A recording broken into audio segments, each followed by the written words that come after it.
Então, gente, essa aqui é a aula sobre ordenação por seleção na lista encadeada. Essa questão foi pedida por um aluno em fórum e aí essa aula é para resolver essa dúvida. A questão é: crie uma função no modo da estrutura de dados lista encadeada capaz de ordenar uma lista passada por parâmetro, por meio do método de ordenação por seleção. Observação: não é permitida a utilização de vetores como estruturas auxiliares nem qualquer outro método de ordenação. Então, o método de ordenação por seleção, ou selection sort, ele é um algoritmo bem simples. Isso significa que se você pegar o algoritmo e tentar entender, a compreensão é muito fácil. E como que ele funciona? A cada iteração sobre o vetor, ou sobre a lista, no caso, ele pega o menor item nesse conjunto de itens e coloca na primeira posição.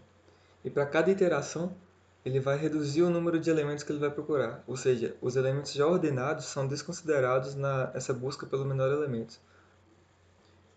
Então, um exemplo de como poderia acontecer essa ordenação em um vetor: a gente tem aqui inicialmente um vetor completamente desordenado e a gente pode observar que a cada iteração ele vai pegar o menor elemento e colocar na primeira posição. Primeiro ele pegou 1, trocou de lugar com 7, depois o 3, 4, e no final, como restaram apenas dois elementos, uma troca é o suficiente para que o vetor seja completamente ordenado. Então, gente, agora partindo para a implementação, a gente tem aqui a função ordenação por seleção original, né, que funciona com vetores.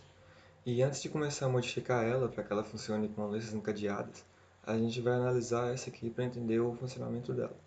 Então, começando pela assinatura, a gente tem aqui uma função void, ou seja, ela não possui retorno. Ela tem como parâmetros um vetor de inteiros e um inteiro n, que seria o tamanho desse vetor. A gente tem aqui o primeiro for, que vai da posição 0 até a posição n-1, e para cada iteração desse for, ele vai estar pegando a primeira posição do vetor, ou seja, a primeira posição não ordenada do vetor, e vai comparar com todos os elementos seguintes até encontrar a posição do menor elemento que ainda não esteja ordenado. Então, tem aqui a declaração do índice do menor, que é essa variável que vai guardar essa posição, e tem um segundo for, que começa na posição i mais 1, por isso aqui a gente vai até apenas n-1, e aqui ele vai pegar cada posição, ele vai comparar o atual menor elemento não ordenado com o possível menor elemento. E caso esse possível menor elemento seja realmente menor, a gente troca o índice, ele passa a ter um novo valor.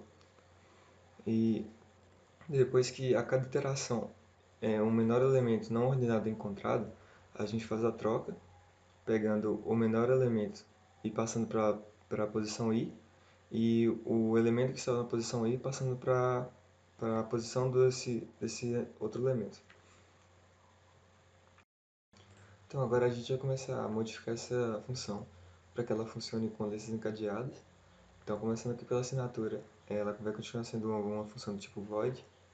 A gente vai começar modificando aqui os parâmetros, né? Que a gente não vai mais receber um vetor e o tamanho desse vetor, a gente vai receber uma lista encadeada. Vou chamar essa lista de li. E a gente pode começar a função verificando se essa lista foi inicializada corretamente, né? Então, a gente vai lançar um erro caso essa lista não tenha sido inicializada corretamente.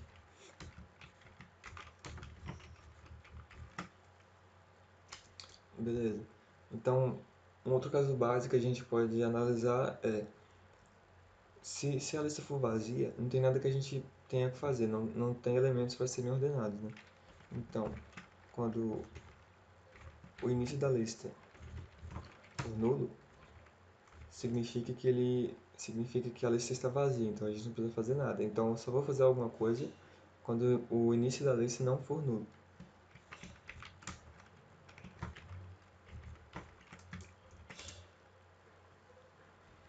Então, a gente vai utilizar essa estrutura aqui só como guia, porque os elementos ela não vai funcionar mais para uma lista encadeada. Então, a gente teria um primeiro for aqui, que iria percorrer os itens de 0 a n-1, e agora a gente tem que mudar esse for para que ele percorra uma lista encadeada. Como que a gente pode fazer isso? A gente sabe que para percorrer listas encadeadas, a gente começa de um nó início e vai percorrendo todos os outros nós a partir dos apontadores para o próximo nó. Então a gente pode começar aqui declarando um nó i que vai ser igual à lista início, né? Bom, a condição de parada, para o caso de vetores, é que seja menor que n menos 1. Isso era feito porque no for de baixo a gente ia até i mais 1. Então, para não passar das posições do vetor, a gente tinha que utilizar n menos 1. Só que no caso da lista, a gente sabe que se a gente passar, a gente vai apenas encontrar um nó nulo. Então, como a gente vai verificar isso a cada iteração, a gente não precisa ter esse problema de percorrer apenas n menos 1 posições. Então,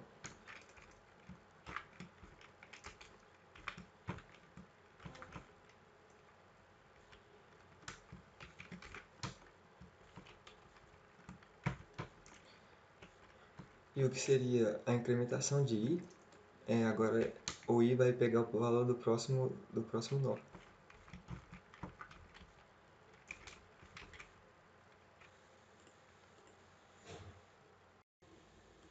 Então aqui no próximo passo, a gente estaria declarando uma variável do tipo inteiro para guardar o índice do menor elemento que a gente encontrar, para depois fazer a troca, né, utilizando esse índice. Só que no caso a gente não tem mais índices de um vetor, né, então a gente precisa de um outro meio para atualizar essa posição do menor elemento não ordenado. Então a gente vai precisar de um nó, chama ele de menor, que recebe i inicialmente. O segundo for, ele vai percorrer a partir de i mais 1, todas as posições que ainda não foram ordenadas para encontrar a menor posição, né? Então, a cada posição dessas ainda não ordenadas, ele faz uma comparação com o que a gente atualmente chama de menor, para encontrar o real menor elemento não ordenado. Só que aqui ele ainda está daquela forma que passa por vetores, né?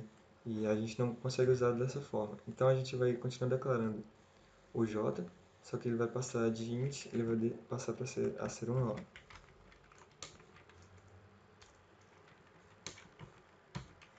E como para vetores ele recebia i mais 1, aqui ele vai receber o próximo de i.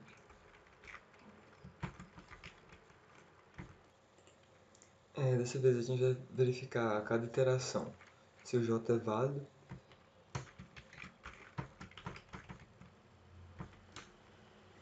E a gente também atualiza a posição de j, pegando o endereço do próximo de j.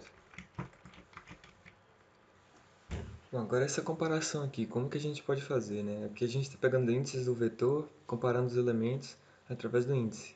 Mas a gente não tem mais isso, né? Então, como seria? A gente teria que pegar o nó j, e a partir desse nó, a gente acessa o item que tem lá dentro, né? Da mesma forma, a gente vai fazer com o outro elemento que a gente quer comparar, que no caso, aqui está sendo chamado de índice do menor, mas a gente mudou o nome para menor, então seria o nó menor,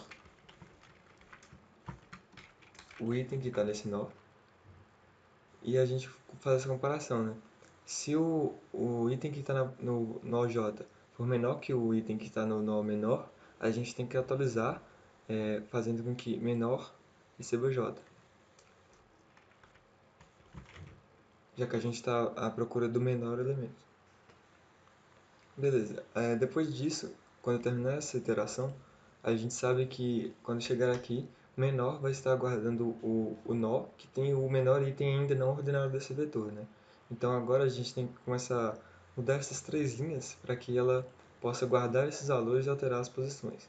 Então inicialmente a gente pode pegar essa variável auxiliar, que estava guardando o vetor na posição i, a gente pode fazer a mesma coisa, né?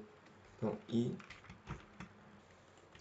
item, que é o elemento que a gente quer guardar, né? A gente vai guardar o item que está no nó i, e agora a gente pode fazer a alteração, né? O, o item da posição i vai receber o item do nó menor.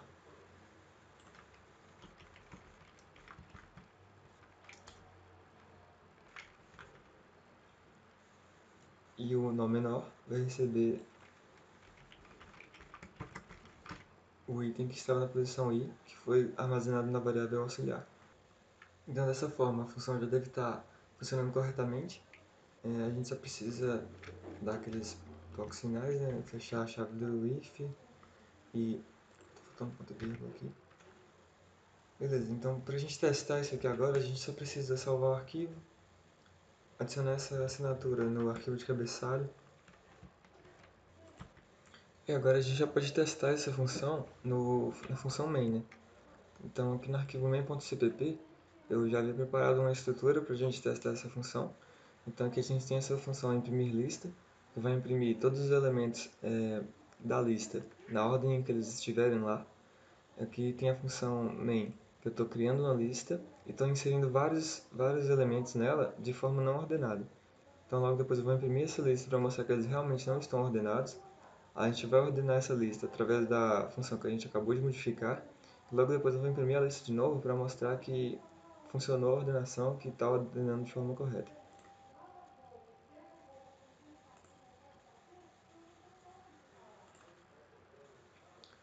Bom, como vocês podem ver, no primeiro print ali, a gente tem todos os elementos da forma como foram inseridos.